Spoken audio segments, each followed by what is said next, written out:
అవును, నీ పేరేంటి? స్వామయ్య. నువ్వు చెప్పు కోటి. అయ్యా, ఓ చిన్న ఉపకారం. మార్కెట్ వీధిలో మీ కొట్టు ఒకటి ఖాళీగా ఉంది. దాన్ని అన్న పేరు మీద రాసివ్వండి. నోరు మూసుకో. అయ్యగారు ఖచ్చితంగా రాసిస్తారు. అయ్యగారి కోసం నువ్వు ఎంత చేసుంటావు. ఇప్పుడు అయ్యగారు వంతు. ఏయ్, నోర్మై, ముందు బయటికి వెళ్ళు. పోరా అవతలకి. ఊరికే ఏదేదో అవుతున్నాడు. అయ్యా, మీరు అపార్థం చేసుకోకండి. వాడేదో తెలియక. నేను ఆలోచించుకోవాలి కోటి. అయ్యా క్షమించండి అయ్యా, వాడేదో అలా వాగి. వస్తానయ్యా.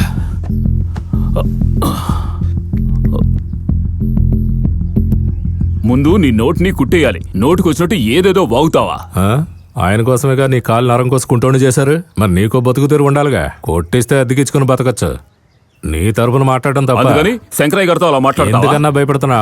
నీ విషయంలో తేడాగా వెళ్తే నువ్వు వాళ్ళ అంతు చూస్తావని వాళ్ళకి తెలుసు. ఊళ్ళో ఎంత పెద్ద మునగాడైనా సరే నిన్ను తాకే సత్తా ఎవరికీ లేదు. నేను అన్నా, మనిషి మంచోడివి, విశ్వాసపాత్రుడు అనే అన్న నిన్ను వదిలేశారు. కానీ అడ్డమైన చిల్లర వెధవులతో కలిసి నువ్వు ఇలా చేయడం, శంకరయ్యకి నీ మీద ఎంతో మర్యాద ఉండేది.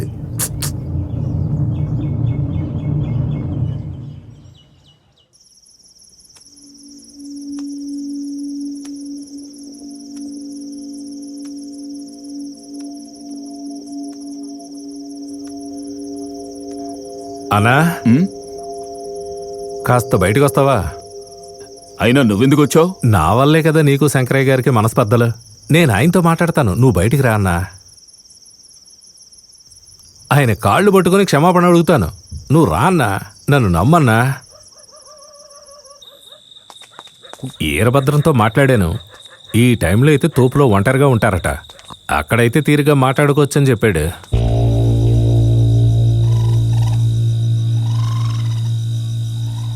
వచ్చేస్తారు.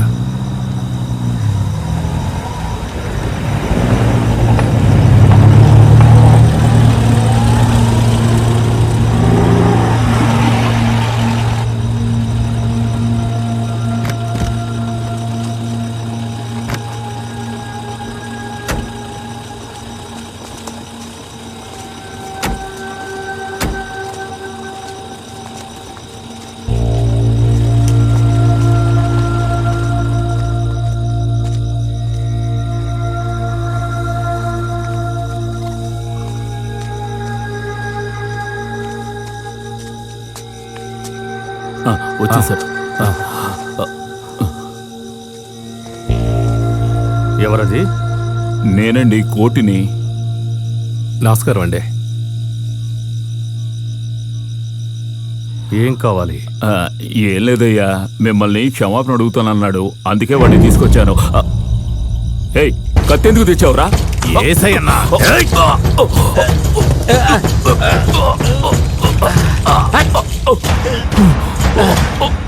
నన్నే చంపాలని చూస్తావా? అయ్యా, నేను మిమ్మల్ని ఎందుకు చంపుతాను?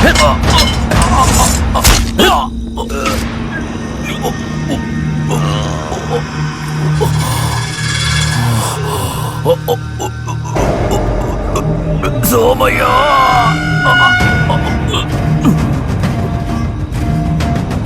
పోరా పోరా! రే వీరభద్రం! కోటి కోటి!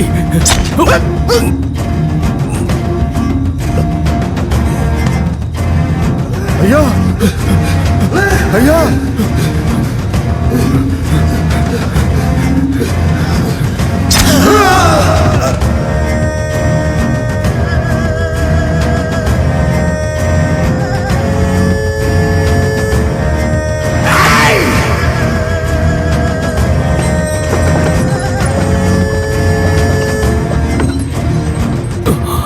సోమయ్య,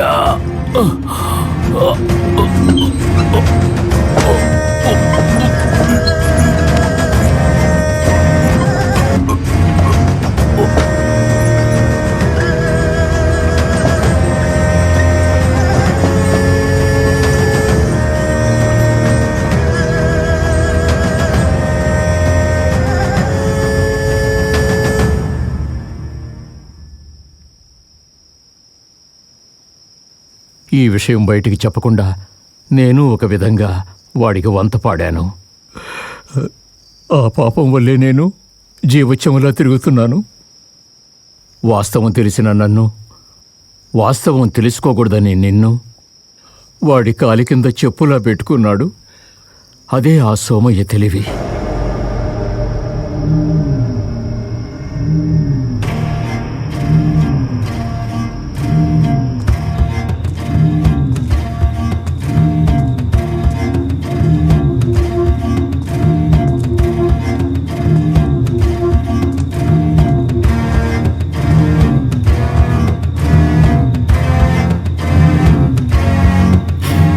మాంగళ్యాన్ని నువ్వే కాపాడాలి. వారిని కాపాడు తల్లి, నా మాంగళ్యాన్ని కాపాడు తల్లి. అమ్మా భవాని, దుర్గమ్మ తల్లి.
సోమలింగమూర్తి పెద్ద రౌడీ కదా.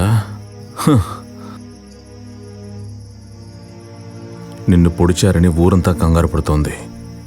నీ బంధువులందరూ ఇక్కడికొచ్చేశారు. ఈ పేరు మర్యాద నీకెలా వచ్చాయి? మా నాన్నను వెన్నుపొడి పొడిచేగా నువ్వు ఈ స్థాయికి వచ్చావు.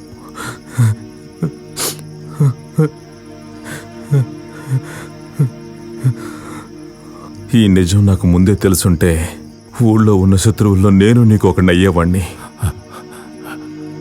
కానీ నేను శత్రువుని అయ్యుంటే నిన్ను ముక్కలు ముక్కలుగా నరికేసుండేవాణ్ణి. ఇవన్నీ తెలిసినందువల్లేగా నన్ను నీ తొత్తులా ఉంచుకున్నావు.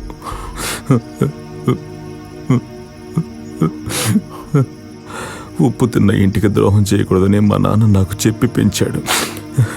ఇంతవరకు నీ మీద ఏగని వాళ్ళనిచ్చుంటానా? పోయా.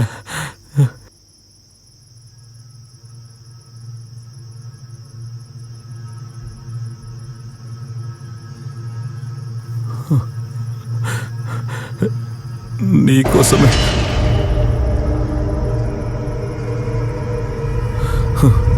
మా నాన్న ప్రాణాలు బలి తీసుకున్నా సరిపోలేదా నీకు?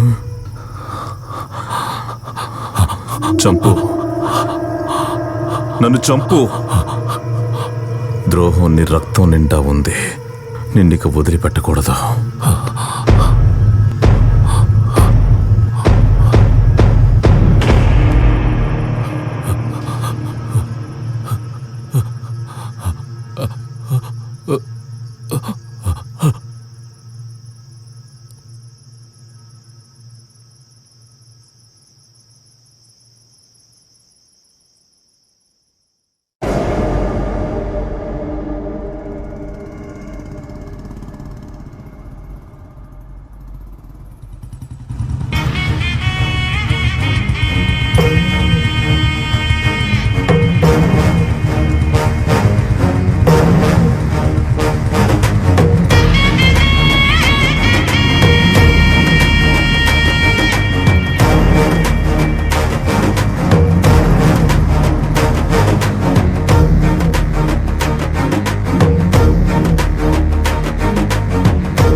ఎలా ఉంది నా ట్రైనింగ్? వాడు నా స్టూడెంట్ రా. నన్ను చూస్తేనే బా. ఇది ఒక ప్రాక్టీస్.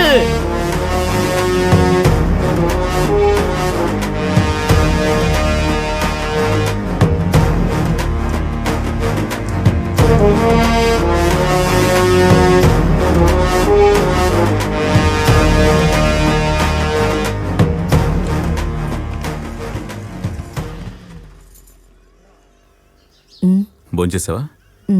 ఏంటి తినలేదా? ఏయ్, నేను నిన్ను చేసుకున్నదే మా అమ్మను చూసుకుంటావని నువ్వు మాత్రం మింగుతావా? పో, అమ్మకు అన్నం పెట్టు. పా. ఉండు, నీ సంగతి తర్వాత పెట్టుకుంటాను. ఊరికే అత్తయ్య,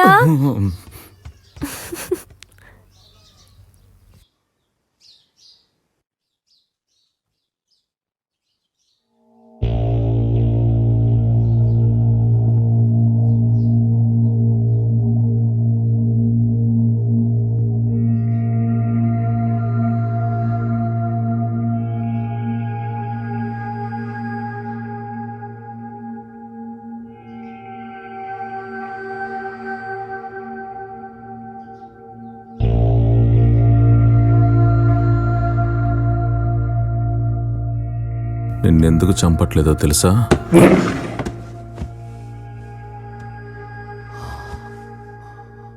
నిన్నేమైనా చేస్తే అమ్మతో సహా అందరి దృష్టిలో నేను ద్రోహినవుతాను. ఆ తర్వాత నువ్వు మంచుడు అవుతావు. పడుకో పడుకో పడుకో పడుకో. విశ్వాసంగా ఉంటే బానిస, నిలదీస్తే ద్రోహ. నేను బానిసనే కాను, ద్రోహిని కాను. నేనున్నంత వరకు నిన్ను ఎవరు ఏమీ చేయరు. అలాగని ఈ ఊళ్ళో వాళ్ళు నమ్ముతున్నారు. నువ్వెప్పుడు చావాలో నేనే నిర్ణయించి చెప్తాను.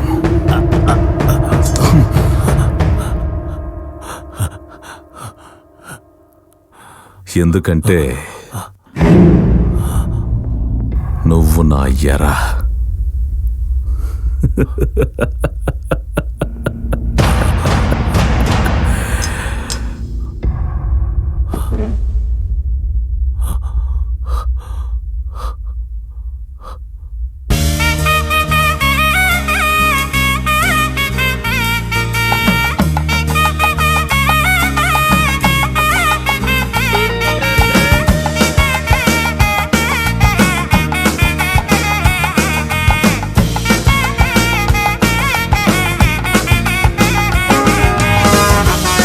తలారి తలుచుకునుంటే సోమయ్యని ఆ రోజే చంపేసి ఉండొచ్చు. తలారి సోమయ్యకు విధించిన శిక్ష మరణం కాదు, మరణ భయం, శాశ్వత మరణ భయం.